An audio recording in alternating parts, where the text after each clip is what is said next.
Hello friends, கிறிஸ்பாக நல்லா மொறு மொறுன்னு ஓட்ட வடை எப்படி செய்யலான்னு பார்க்கலாம். ஒரு 3 அழாக்கு அரிசி ஊற வச்சு நல்லா காய வச்சுட்டு அரைச்சி எடுத்துக்கிறேன். ஒரு 1 அழாக்கு அரிசி நான் ஓட்ட வடை பண்ண போகிறேங்க. மைல்டாக நம்ம வறுத்து எடுத்துக்கலாம். அதாவது அந்த ஈரம் போகணும், இல்லைன்னா நல்லா வெயிலில் காய வச்சுட்டு நீங்கள் எடுத்துக்கோங்க.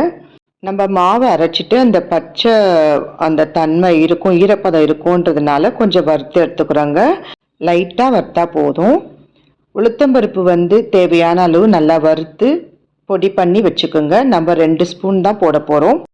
உளுத்தம்பருப்பு அரைச்சிட்டேன், கொஞ்சம் ஜலிச்சுக்கலாங்க, கொஞ்சம் நரன்னு இருக்கும். காஞ்ச மிளகாவும் வறுத்து பொடி பண்ணி ஒன்றும் பாதமாக பொடி பண்ணி வச்சுக்கலாம். எல்லாமே ரெடி பண்ணி வச்சுருக்கேன். பூண்டு இடித்து போட்டுக்கிறேன்.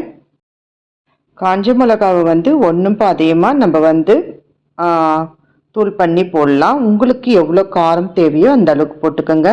அதே மாதிரி கருவேப்பிலையும் நான் பொடியாக கட் பண்ணி போட்டிருக்கேன். பெருங்காயத்தூள் 1/2 ஸ்பூன், வெள்ளை எள்ளு ஒரு 2 ஸ்பூன், ஊற வச்ச கடலப்பருப்பு 2 கை, தேவையான அளவு உப்பு.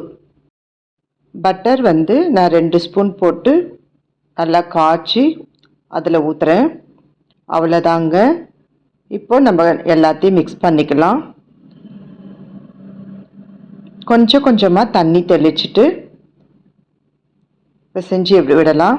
நிறைய தண்ணி ஊற்றாதீங்க, அப்புறம் மாவு நிறைய போட வேண்டியது வரும். நல்லா பிசைஞ்சிட்டு ஈரத்துணி எடுத்துட்டு நம்ம இதை மூடி வச்சோம்னா நம்ம எப்போ சுடுறோமோ அதுக்குள்ளே நம்ம ட்ரை ஆகாதுங்க. அந்த மாவு ட்ரை ஆகாது, உங்களுக்கு அந்த ஈரப்பதம் இருந்துகிட்டே இருக்கும். இந்த பூரி டை நான் ஆல்ரெடி நம்ம சேனலில் போட்டிருக்கேன். ரொம்ப ரொம்ப யூஸ்ஃபுல்லான ஒரு பூரி டைங்க இது. நான் பலகாரம் சுடுறதுக்கு மட்டும்தான் அதை யூஸ் பண்ணுவேன். இந்த பூரி அச்சு வாங்கினதுலேருந்து, இந்த டை வாங்கினதுலேருந்து அப்போல்லாம் 5 கிலோ ஓட்ட வடை தனியாக நின்று சுடுவாங்க.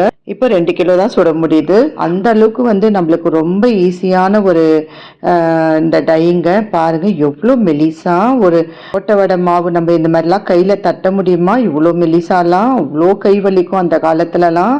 இந்த அச்சு வாங்கினதுலேருந்து எனக்கு ரொம்ப யூஸ்ஃபுல்லாக இருக்குதுங்க. நான் 20 வருஷமாக யூஸ் பண்ணுறேங்க இந்த அச்சு. நீங்களும் வாங்கிக்கோங்க. பாத்திர கடையிலலாம் கேட்டிங்கன்னா கொடுப்பாங்க. பூரி டைன்னு சொல்லிட்டு சூப்பராக எல்லாமே நம்ம சுட்டுடலாம். மிளகு ஓட்ட வடை, அதிரசம், அந்த தட்டை சொல்கிற ஓட்ட வடை, இதெல்லாம் நல்லா கடகடன்னு செஞ்சிடலாம். மாவு ரெடி பண்ணுற டைம் மட்டும்தான் உங்களுக்கு, மற்றபடி நம்ம நின்று சுட்டுடலாம். சூப்பரான ஓட்ட வடை ரெடி ஆயிடுச்சுங்க. எங்கள் வீட்டு குழந்தைங்களுக்கு ரொம்ப பிடிக்கும். டிவி பார்த்துட்டே சாப்பிட்டுட்டே இருப்பாங்க. அந்த அளவுக்கு கிறிஸ்பாக ரொம்ப நல்லாயிருக்கும். இந்த பூண்டெல்லாம் போட்டதுனால ரொம்ப டேஸ்ட்டாக இருக்கும். இந்த வீடியோ பிடிச்சிருந்துன்னா ஒரு லைக் போடுங்க, ஷேர் பண்ணுங்கள், கமெண்ட் பண்ணுங்கள், சப்ஸ்கிரைப் பண்ணுங்கள். Bye friends.